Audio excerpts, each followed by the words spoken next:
This floor is for professionals, not someone who looks like they crawled out of a refugee camp. Craig Dutton said it loud, in the middle of a packed corporate lobby, looking straight at a black man standing by the front desk.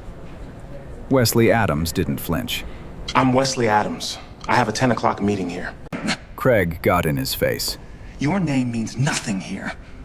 Get out before I have security drag you out. Dead silence. A dozen people watched. Nobody said a word. Wesley turned and walked outside.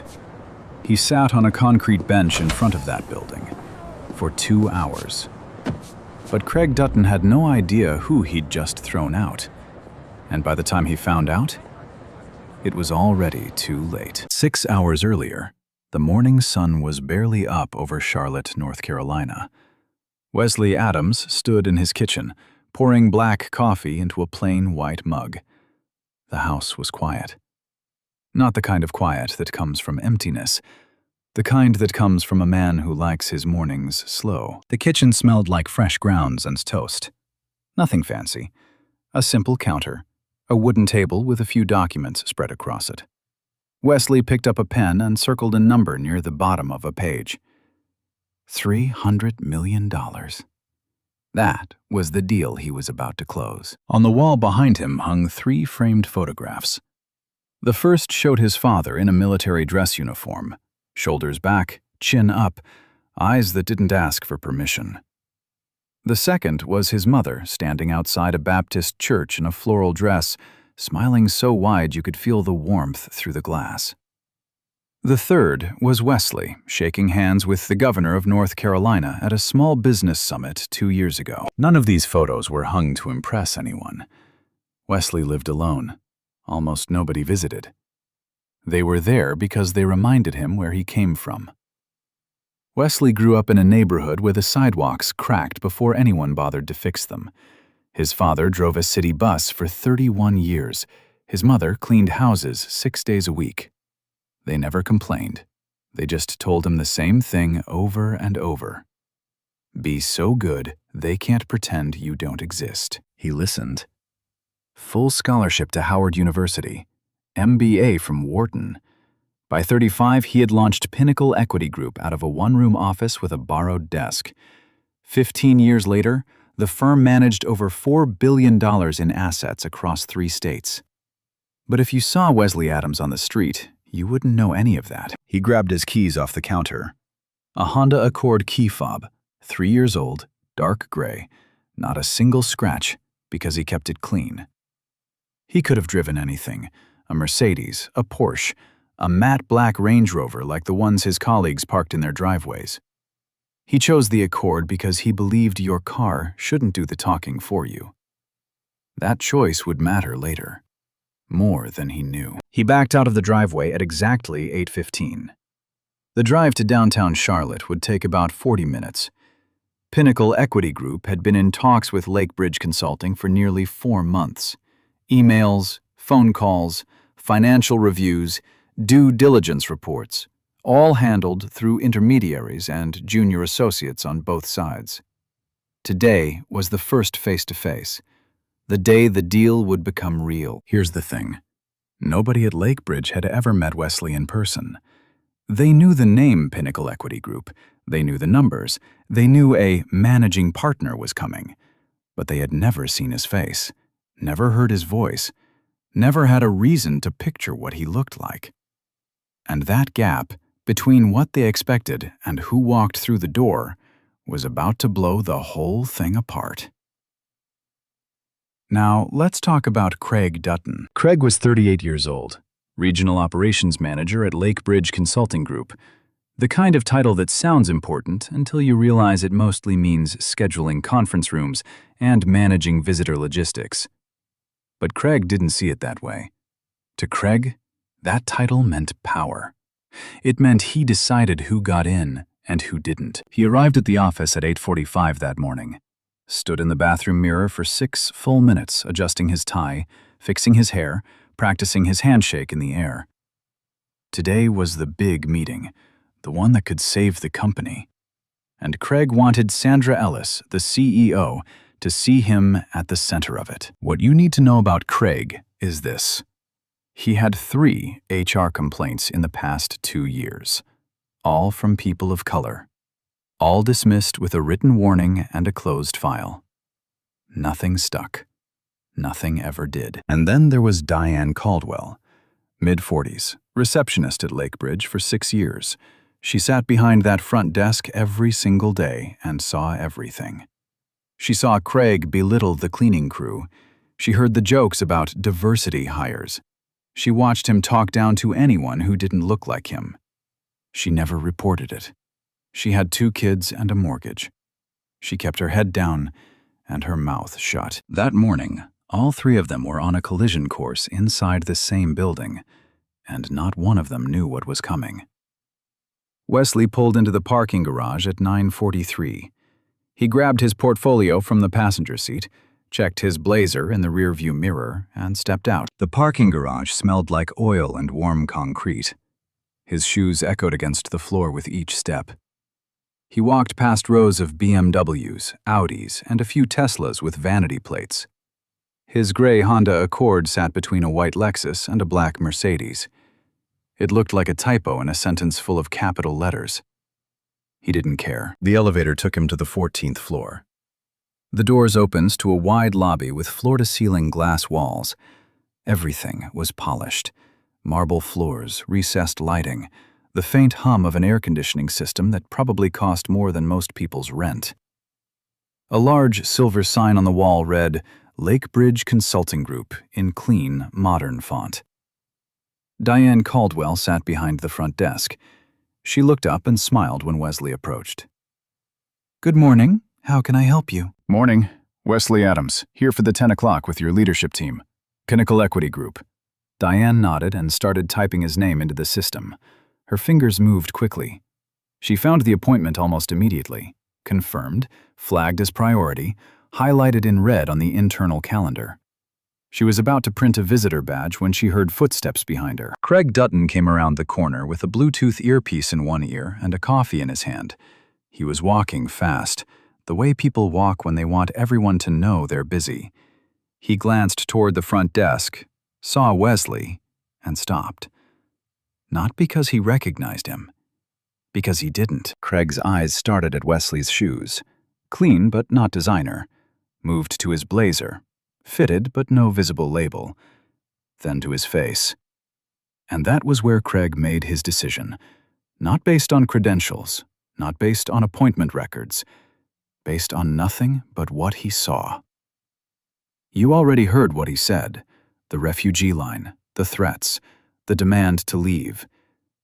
But here's what happened right after Wesley walked out that front door. Diane sat frozen at her desk.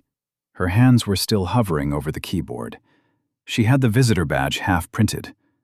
Wesley's name was right there on her screen. Confirmed appointment, priority status, 10 o'clock sharp. She opened her mouth to say something, but Craig was already turning the corner. He called back over his shoulder without looking. "Don't badge anyone in unless I approve it first. We've got a major meeting today and I don't need random people wandering around." Random people? Diane stared at the screen. Wesley Adams, Pinnacle Equity Group, managing partner. The words were right there in front of her. She knew Craig was wrong. She knew it in her gut, in her chest, in the way her stomach turned. But she closed the badge printer, and she said nothing. Outside, Wesley sat down on a concrete bench near the building's main entrance. The sun was already getting warm. He could feel it on the back of his neck. He placed his portfolio beside him and pulled out his phone. 9:51 a.m., 9 minutes before the meeting. He texted Terrence Shaw, his junior partner. "At the building. Slight delay. We'll update." Terrence replied instantly. "Everything good?" Wesley typed back, "We'll see." He didn't explain what happened. Not yet. He sat there and waited. Because Wesley Adams had been in situations like this before. Not exactly the same, but close enough. Close enough to know the pattern. The pattern goes like this. They look at you. They decide you don't belong. They make you prove that you do. And even when you prove it, they find a new reason to doubt you. Wesley had been proving himself his entire life. He was tired of it. But he was also patient. And patience, in his experience, was the most dangerous weapon a man could carry. 10 minutes passed, then 20, then 30. Through the glass doors, Wesley could see the lobby. He watched a white man in a gray suit walk up to the front desk, exchange a quick greeting with Diane, and badge through without a single question. 2 minutes later, a white woman in heels did the same thing. No ID, no appointment check, just a smile and a wave. 45 minutes now. Wesley took out a small notebook from inside his portfolio. He wrote down the time. He wrote down what Craig had said, every word, as close to exact as he could remember. He wrote down the names he could see on badges through the glass. He wrote down the weather, the temperature, the color of the bench, the direction of the sun. Details. Because Wesley knew that details were what held up in rooms where people tried to deny the truth. 1 hour. He stood up, walked back inside, and approached Diane. His voice was calm and even. No anger, no frustration. Just a man asking a simple question. "Excuse me, I checked in almost an hour ago. Can you tell me the status of my meeting?" Diane's face turned red. Not from anger, from shame. She picked up the phone and dialed Craig's extension. It rang 4 times before he picked up. "Craig, the gentleman from Pinnacle is still in the lobby. He's been waiting for—" Craig cut her off. "Tell him to wait. I'm handling it." That was all. 3 seconds. Click. Diane put the phone down slowly. She looked at Wesley with eyes that said everything her mouth wouldn't. "He said it should be just a few more minutes. I'm sorry." Wesley nodded. "Thank you." He walked back outside and sat down again. 1 hour and 15 minutes. The bench was getting hot from the sun. Wesley shifted his weight. He could feel the heat through his pants. A bead of sweat ran down the side of his face. He wiped it with the back of his hand and kept writing in his notebook. 1 hour and 30 minutes. Craig stepped into the lobby again. This time he wasn't alone. A junior colleague, a young white guy in a slim-fit shirt, walked beside him. They were heading toward the elevator. Craig glanced through the glass doors and saw Wesley still sitting on the bench outside. He nudged the junior colleague with his elbow and tilted his head toward Wesley. "See that guy? Been hanging around since this morning. I already told him to leave. Security in this building is a joke. Anyone can just walk in and sit down like they own the place." The junior colleague looked uncomfortable. He glanced at Wesley, then back at Craig. He didn't laugh. He didn't agree. But he didn't say anything either. Craig shrugged. "Whatever. Not my problem if he wants to sit in the heat all day." They disappeared into the elevator. 1 hour and 45 minutes. Wesley's phone buzzed. A text from Terrence. "Bro, you've been there almost 2 hours. What's going on?" Wesley didn't reply. He just kept writing. 2 hours. 120 minutes. That's how long Wesley Adams, managing partner of a $4 billion private equity firm, sat on a concrete bench in the North Carolina sun because a man named Craig Dutton decided he didn't belong.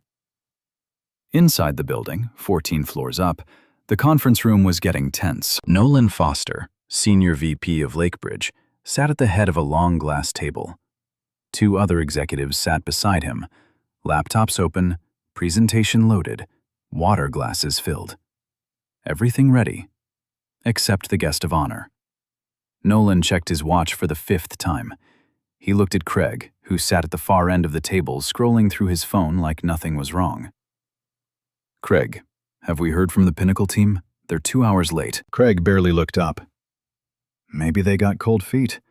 These smaller firms, you know how it is. Big talk, no follow-through." Nolan didn't like that answer. Pinnacle Equity Group wasn't a small firm. He knew the numbers. He knew what this deal meant. So he did what Craig should have done 2 hours ago. He picked up the phone and called Pinnacle Equity Group directly. Terrence Shaw answered on the second ring. "This is Nolan Foster from Lakebridge Consulting. We've been waiting for your managing partner. Is Mr. Adams still planning to attend?" There was a pause on the other end. Then Terrence's voice came through, calm but sharp. "Wesley left for your office over 2 hours ago. He should be sitting in your building right now." Nolan's face went white. He looked at Craig. Craig was still scrolling. "I'll call you right back," Nolan said, and he hung up. Nolan stood up so fast his chair rolled back and hit the wall. The two executives at the table looked up. Craig finally put his phone down. "What's wrong?" Craig asked. Nolan didn't answer. He was already out the door. He moved through the hallway with long, quick strides. His shoes hit the tile hard enough that people in nearby offices looked up from their desks. He punched the elevator button, waited 3 seconds, punched it again. The number above the door wasn't moving fast enough. He took the stairs. 14 floors. His breath was short by the time he pushed through the stairwell door into the lobby. His tie was loose. His forehead was damp. He scanned the room, past Diane at the desk, past the glass partition, past the waiting chairs. No Wesley. Then he looked through the front doors, and there he was. A black man in a navy blazer sitting on a concrete bench in the sun. Alone. Portfolio beside him. Notebook in his lap. Nolan pushed through the glass doors and stepped outside. The heat hit him like a wall. It was almost noon now. The bench must have been burning. "Mr. Adams?" Wesley looked up. His face was calm, not angry, not defeated, just still. The way a man looks when nothing surprises him anymore. "That's me." Nolan extended his hand. It was shaking slightly. "Nolan Foster, Senior Vice President. Mr. Adams, I don't even know what to say. We've been in the conference room waiting for you for 2 hours. Wesley stood up slowly. He shook Nolan's hand with a firm, steady grip. "I've been right here, Mr. Foster, since 9:45 this morning. Your operations manager told me to leave the building, so I've been sitting on this bench." Nolan's mouth opened, but nothing came out for a moment. He turned back toward the glass doors. Through them, he could see Diane at the front desk. She was already watching. Her eyes were red. "Diane," Nolan said as he walked back inside. "What happened?" Diane stood up. Her hands were trembling. She spoke quickly, like the words had been stuck in her throat for 2 hours, and now they were finally falling out. "Mr. Adams checked in at 9:45. I had his appointment on screen. I was printing his badge when Craig came through. Craig told him to leave. Then Craig told me not to badge anyone without his approval. I tried calling Craig when Mr. Adams came back at the 1-hour mark. Craig said to tell him to wait." Her voice cracked on the last word. Nolan closed his eyes. He pressed both palms flat on the desk and exhaled slowly through his nose. When he opened his eyes again, something behind them had shifted. This wasn't confusion anymore. This was fury wrapped in a suit. He turned back to Wesley. "Mr. Adams, please, come with me. I'll take you to the conference room personally." But before they could move, the elevator chimed. Craig Dutton stepped into the lobby. He was holding a fresh coffee. His Bluetooth earpiece was still in. He looked relaxed, the way a man looks when he has no idea the ground beneath him is already gone. Then he saw it. Wesley standing next to Nolan. Nolan's hand on Wesley's shoulder. Diane standing behind the desk with tears in her eyes. Craig's smile faded, but it didn't disappear.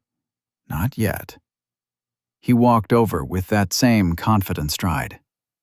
"Nolan, what's going on? Is this about the Pinnacle meeting? I told you, they probably—" "This is Wesley Adams," Nolan said. His voice was flat, controlled. Managing partner of Pinnacle Equity Group. He's been sitting outside this building for 2 hours because you told him to leave. Craig blinked. He looked at Wesley, then back at Nolan. His coffee hand dropped slightly. But here's the thing about Craig Dutton. He didn't apologize. He didn't backtrack. He doubled down. Okay, hold on. Anyone can say they're a managing partner. I've never seen this man before. He turned to Wesley. You got some kind of ID, a business card, something to verify who you actually are? The lobby was no longer empty. 3 employees had stopped near the glass partition. A man from the mailroom stood by the elevator holding a cart. Diane's coworker at the second desk had pulled her headset off and was watching openly. Wesley reached into his portfolio. He pulled out a single business card, cream-colored, thick stock, embossed lettering. He placed it on the front desk without a word. Craig barely glanced at it. He pushed it aside with one finger. Look, I think there's been a mix-up. Are you sure you're not with the catering company? We've got lunch being set up downstairs, and I think they're short a few people. Diane gasped. She actually gasped, a sharp intake of breath that echoed off the marble walls. The man by the elevator set his cart down.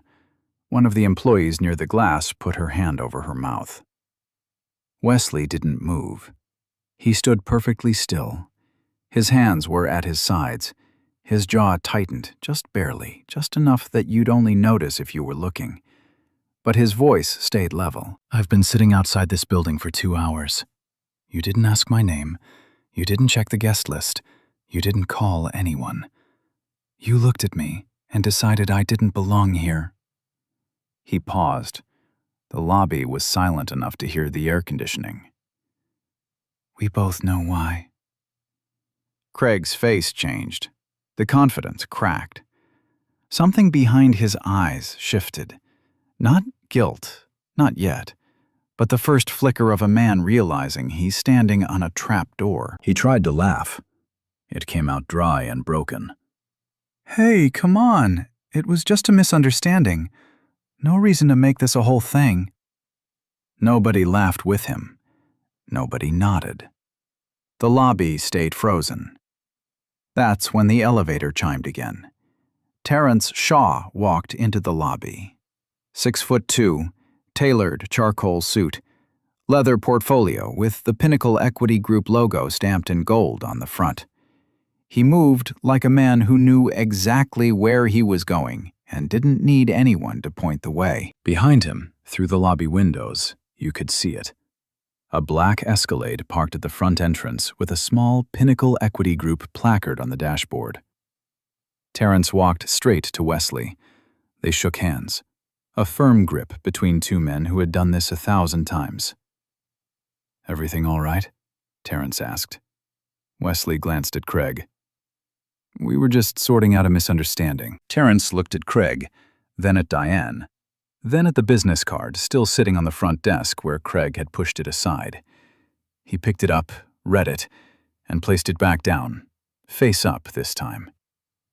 Craig's eyes went to the Escalade outside, then to Terrence's suit, then to the gold-embossed portfolio. His brain was doing the math it should have done 2 hours ago. The color drained from his face. He opened his mouth. Nothing came out. Nolan stepped in. His voice was no longer calm. It was steel wrapped in a whisper. Craig, go to your office. Now. Nolan, I can explain. Now. Craig stood there for one more second. He looked around the lobby, at the employees watching, at Diane wiping her eyes, at Wesley standing tall with Terrence beside him, at Nolan's face that had turned to stone. Then he turned and walked toward the elevator. His coffee was still in his hand.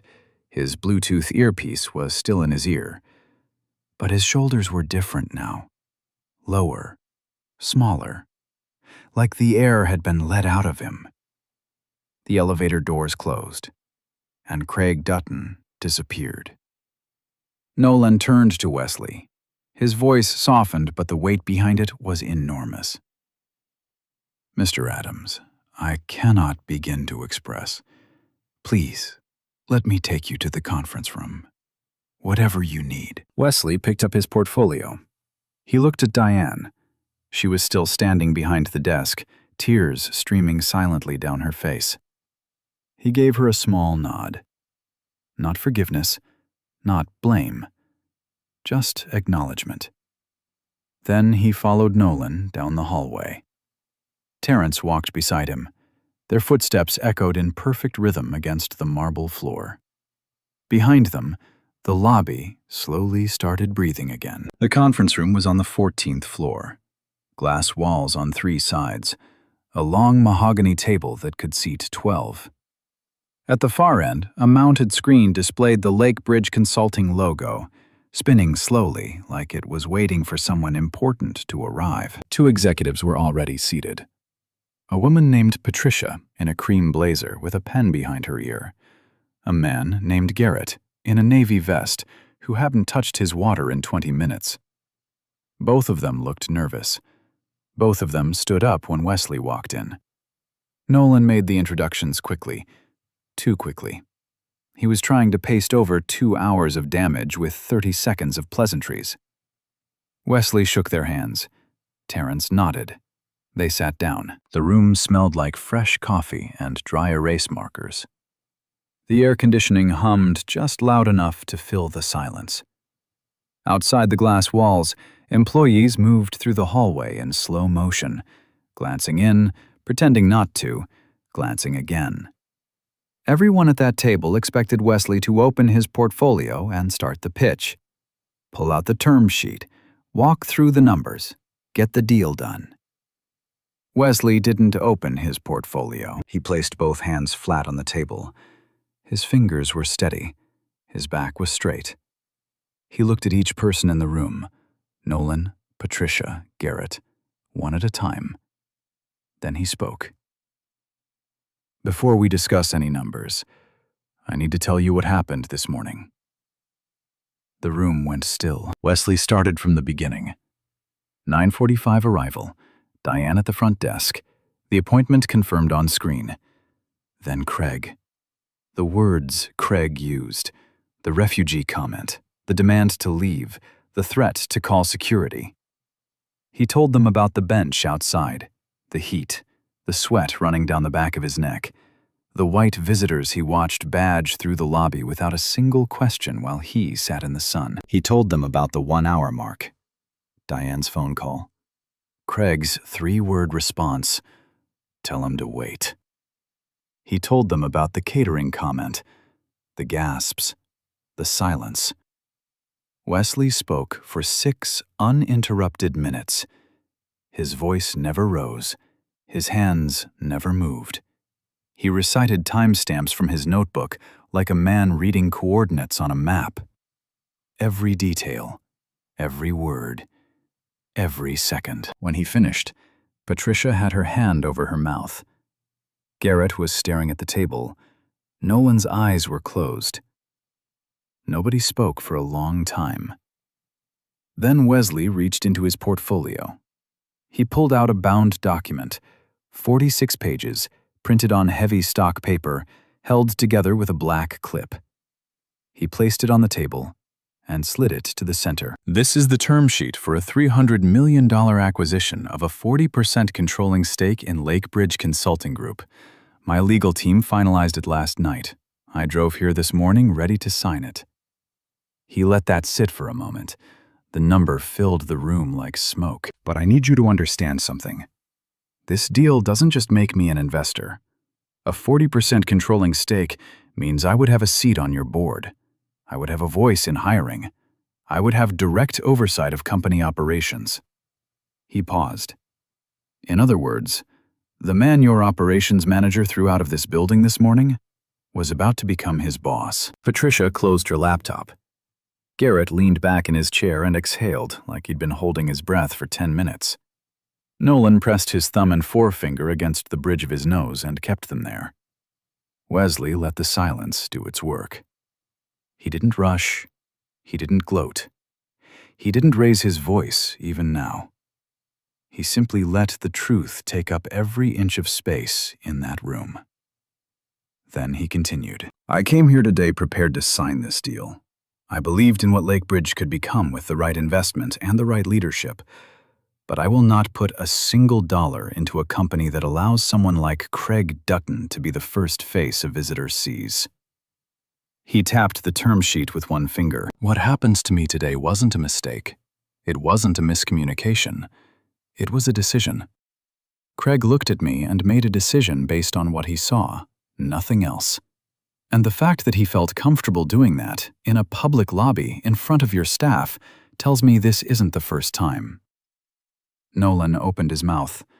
Wesley held up one hand, gently, not aggressively, but the meaning was clear. He wasn't done. "I'm not going to walk away from this table today, but I'm not going to sign anything either. Not yet." He stood up. Terrence stood with him. "You have 48 hours. Show me that what happened today is not who this company is. Show me that Craig Dutton's behavior was an exception, not the culture. Because if it's the culture, then no amount of money is going to fix it. And I'll take this deal somewhere else." Wesley picked up his portfolio. He extended his hand to Nolan. Nolan took it with both hands, gripping tight, the way a man grips something he's afraid of losing. 48 hours, Mr. Foster." Wesley and Terrence walked out of the conference room. Their footsteps faded down the hallway. The glass door swung shut behind them with a soft click. Inside the room, nobody moved for a very long time. The call went up the chain in under an hour. Sandra Ellis, CEO of Lakebridge Consulting Group, was in a board meeting across town when her phone lit up. 3 missed calls from Nolan, 2 texts. The second one read, "Emergency, come back now." Sandra was the kind of CEO who didn't panic easily. She'd navigated 2 recessions, a hostile takeover attempt, and a complete rebranding, all in the last decade. But when she walked into her corner office at 1:30 that afternoon, and Nolan told her what happened, her face didn't just fall. It collapsed. "Show me the footage," she said. Nolan pulled up the security feed from the lobby. 4 camera angles, full audio from the desk microphone. Every second of it captured, from the moment Craig pointed at Wesley to the moment Wesley walked out the front door. Sandra watched the refugee comment. She watched Craig wave Diane off. She watched Wesley sit on that bench in the sun. She watched the clock in the corner of the screen tick from 9:51 to 11:45. She watched the catering comment. She watched Diane gasp. She watched 6 employees stand frozen while a man was humiliated 10 feet in front of them. When the footage ended, Sandra didn't say anything for a full minute. She pressed her palms flat against her desk, the same way Wesley had pressed his against the conference table, and stared at the frozen frame on the screen. Craig's face. Mid-sentence. Mouth open. Finger pointing. Then she picked up the phone. "Send Craig Dutton to my office. Now." Craig walked in 4 minutes later. His tie was loosened. His Bluetooth earpiece was gone. He looked like a man who had been sitting alone in a room rehearsing excuses. He started talking before he even sat down. "Sandra, listen. This was a misunderstanding. I didn't know who he was. There was no name tag, no badge, nothing. I was just following standard visitor protocol. Anyone would have. Sit down." Craig sat. Sandra turned her laptop around so the screen faced him. She pressed play. The lobby footage started again. Craig watched himself on camera, pointing, dismissing, laughing, threatening. The color left his face in stages. First the cheeks, then the lips, then everything. "That's you," Sandra said. "That's your voice. That's the lobby of this company. And that man you told to leave, the one you asked if he was with the catering company, was about to sign a $300 million deal that would have saved every job on this floor, including yours." Craig opened his mouth. Sandra held up one finger. You cost this company $300 million in 2 hours, Craig. 2 hours. Craig shifted in his chair. His rehearsed script was falling apart. He tried a different angle. I was just being cautious. We've had people walk in off the street before. I was protecting the office. Sandra leaned forward. Show me the security protocol that says black visitors wait outside while white visitors badge through. Show me that document, Craig. I'll wait. Silence. That's what I thought. Sandra stood up. She walked to the door and opened it. On the other side stood 2 members of the HR team and a security officer. Craig Dutton, you are suspended, effective immediately, pending a full investigation into your conduct. Your badge has been deactivated. These officers will escort you to collect your personal belongings, and then you will leave this building. Craig stood up slowly. His legs didn't look steady. He reached for his coffee mug on Sandra's desk, a reflex, something to hold, and Sandra moved it out of reach. You don't get to take anything from this office today. The security officer stepped forward. Craig looked at him. The same kind of security guard Craig had threatened to call on Wesley just 3 hours earlier. The irony wasn't lost on anyone in that room. Craig walked out between the 2 HR representatives and the security officer. They passed through the hallway. Employees watched from their desks. Nobody spoke. Nobody whispered. They just watched. The elevator doors opened. Craig stepped in. The doors closed. That evening, Nolan called Wesley personally. He told him about the suspension. He told him about the footage. He told him the investigation had already begun. Wesley listened. When Nolan finished, Wesley said 2 words. 48 hours. Then he hung up. But the story didn't end with Craig's suspension, not even close. Because the next morning, Diane Caldwell walked into Sandra's office and asked to make a formal statement. And what she said changed everything. Diane sat across from Sandra with a printed statement in her hands. 3 pages, single-spaced. She had been up all night writing it. Her fingers were shaking when she set the pages on the desk, but her voice wasn't. Not anymore. She had spent 6 years keeping her mouth shut. That was over now. Craig has done this before, she said. More than once. She told Sandra about the Latina consultant who came in 8 months ago for a scheduled meeting with the finance team. Craig stopped her at the front desk, asked if she was there to clean the offices, and told her the help entrance was on the lower level. The woman left. She never came back. The meeting was never rescheduled. She told Sandra about the South Asian vendor who arrived for a technology demo 6 months before that. Craig asked him 3 times for identification, then made him wait in the lobby for 45 minutes while verifying his credentials. The vendor's credentials were fine. His appointment was confirmed. Craig just didn't like the way he looked. That vendor left too. His company pulled the contract a week later. No one at Lakebridge ever asked why. Diane placed a 3rd sheet on the desk. It was a printout of internal visitor logs she had saved on her personal drive. Dates, times, names. Notes she had written to herself in the margins.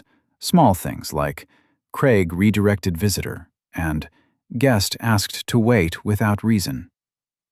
Sandra read the pages in silence. When she finished, she closed the folder and looked at Diane for a long time. Why didn't you report this before? Diane's eyes filled with tears. Because the last person who reported Craig got moved to a different floor, and the person before that got let go during the next round of layoffs. I have 2 kids, Sandra. I couldn't afford to be next. Sandra nodded slowly. She didn't argue. She didn't reassure. She just said, You're not going to be next. I promise you that. That afternoon, Sandra hired an external investigation firm, Collins and Whitmore, specialists in workplace discrimination cases. They were given full access to Lakebridge's HR records, internal emails, visitor logs, and security footage going back 3 years.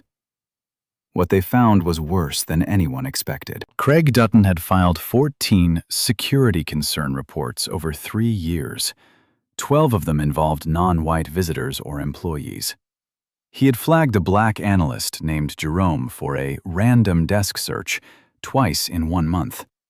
He had removed a Hispanic contractor named Reyes from a client-facing project, citing communication issues that no one else on the team had ever observed. He had written a performance review for a junior associate named Amara that used the phrase, "not a culture fit," 4 times in 2 pages, despite her billing numbers being the highest on the team. Pattern, system, design.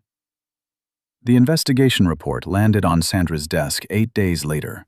42 pages. The conclusion was 1 sentence long. The evidence indicates a sustained and deliberate pattern of racially motivated conduct by Craig Dutton over a period of at least 36 months. Craig was formally terminated that same day. The letter cited gross misconduct, violation of Lakebridge's anti-discrimination policy, and conduct causing material financial harm to the company. His severance was denied. His access to all company systems was permanently revoked. Craig hired a lawyer. The lawyer reviewed the security footage, the visitor logs, the HR reports, and the 42-page investigation file. 2 days later, the lawyer called Craig and told him he was dropping the case. There was nothing to defend. But the consequences didn't stop at Lakebridge's front door. 3 days after Craig's termination, the lobby footage appeared on the internet. Nobody knew exactly who leaked it. The investigation never confirmed a source.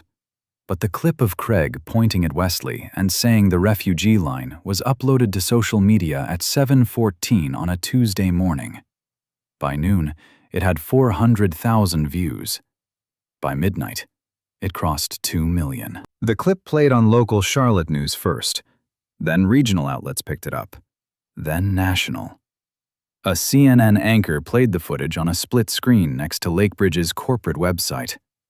The contrast was brutal. The company's homepage banner read, "Inclusion, Innovation, Integrity," while the footage showed Craig telling a black man to use the service entrance. Lakebridge was forced to issue a public statement. Sandra wrote it herself. It didn't use the word misunderstanding once. Wesley released a statement through Pinnacle's PR team the same day. It was 4 sentences long.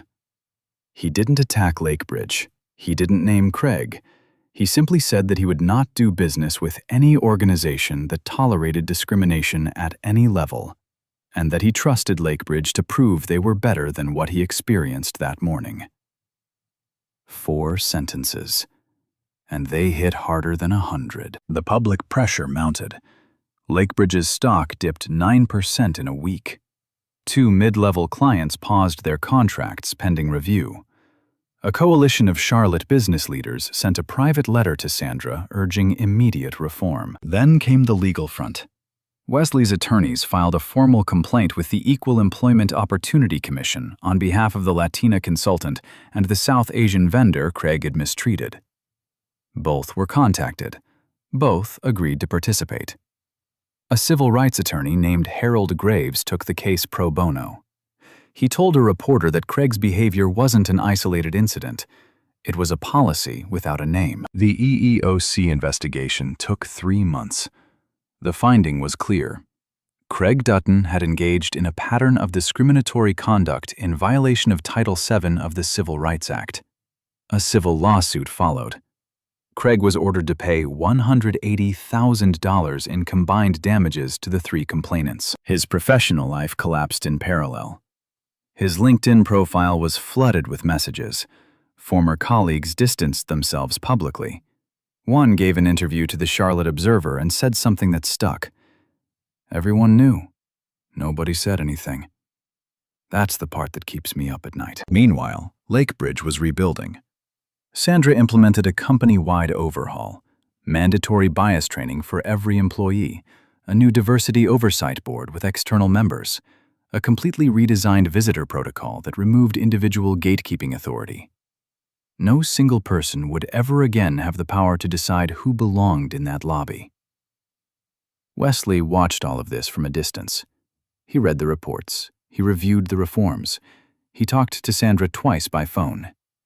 He waited. On the 46th day after walking out of that conference room, Wesley Adams sat back down at the same mahogany table. This time, he brought a revised term sheet. Pinnacle Equity Group would acquire a 51% controlling stake in Lakebridge Consulting, not 40%.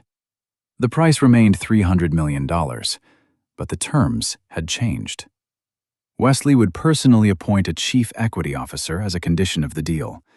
This person would report directly to the board, not to Sandra, not to Nolan, not to anyone inside the existing structure.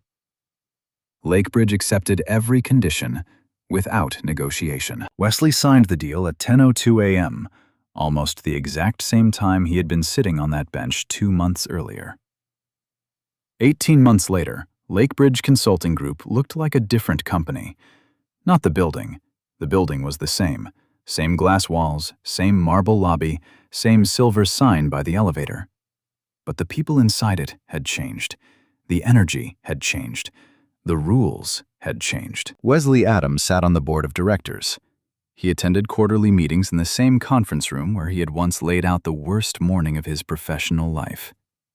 He still wore the same navy blazer. He still carried the same leather portfolio. And yes, he still drove the gray Honda Accord. 3 years old when this story started, almost 5 now. Not a single scratch. His parking spot was next to Sandra's, right by the elevator. The Accord sat between a white Tesla and a black BMW. It still looked like a typo. He still didn't care. Under Wesley's oversight, Lakebridge doubled its diversity in senior leadership within 18 months. Not through quotas, not through press releases, through hiring practices that actually looked at people instead of looking past them. The chief equity officer he appointed, a woman named Grace from Detroit with 20 years in corporate civil rights, had restructured everything from recruitment pipelines to promotion criteria.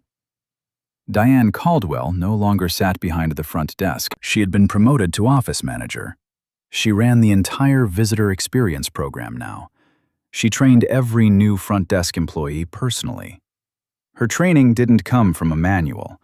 It came from a bench outside the building, and 2 hours she would never forget. Diane kept one thing on her desk, a framed printout of the visitor log from that morning. Wesley Adams, Pinnacle Equity Group, 9:45 a.m. Confirmed appointment. Priority status. She kept it there so she would never stop being angry about what happened. Because anger, she had learned, was only dangerous when you swallowed it. When you used it, it built things. Terrence Shaw had stepped into a new role too. He now led Pinnacle's Social Impact Fund, a $200 million initiative that invested specifically in minority-owned businesses across the Southeast. The fund had backed 31 companies in its first year. 12 of them were founded by people who had once been told they didn't belong in rooms exactly like the one at Lakebridge. Nolan Foster stayed at the company. He personally wrote the new anti-discrimination policy. Every word. He told an interviewer from the Charlotte Observer that what happened in the lobby was the most important failure of his career. Not because it cost the company money, because it showed him what he had been willing to overlook for the sake of keeping things comfortable. "I walked past Craig's behavior for years," Nolan said. "I told myself it wasn't my department, that someone else would handle it. That's not neutrality. That's permission." And Craig Dutton? Craig moved out of Charlotte 3 months after the lawsuit settled. He took a mid-level sales position at a small firm in another state. He never made a public statement. He never apologized. He never acknowledged what he did. Not in court, not online, not to anyone. Some people learn from moments like this. Some people just relocate. The bench outside the Lakebridge building is still there. Same concrete, same spot. Most people walk past it without a second thought. But every now and then, a new employee will ask Diane about it, and Diane will tell them the story. All of it. From the first word to the last. She always ends it the same way. That bench is where a man sat for 2 hours because someone decided he didn't matter. And it's where this company learned that silence is the same thing as a decision. So here's my question, and I really want to hear your answer in the comments. Have you ever been in a room where someone decided who you were before you opened your mouth? What did you do? And what do you wish you had done? If this story hit you in any kind of way, drop a like, share it with someone who needs to hear it.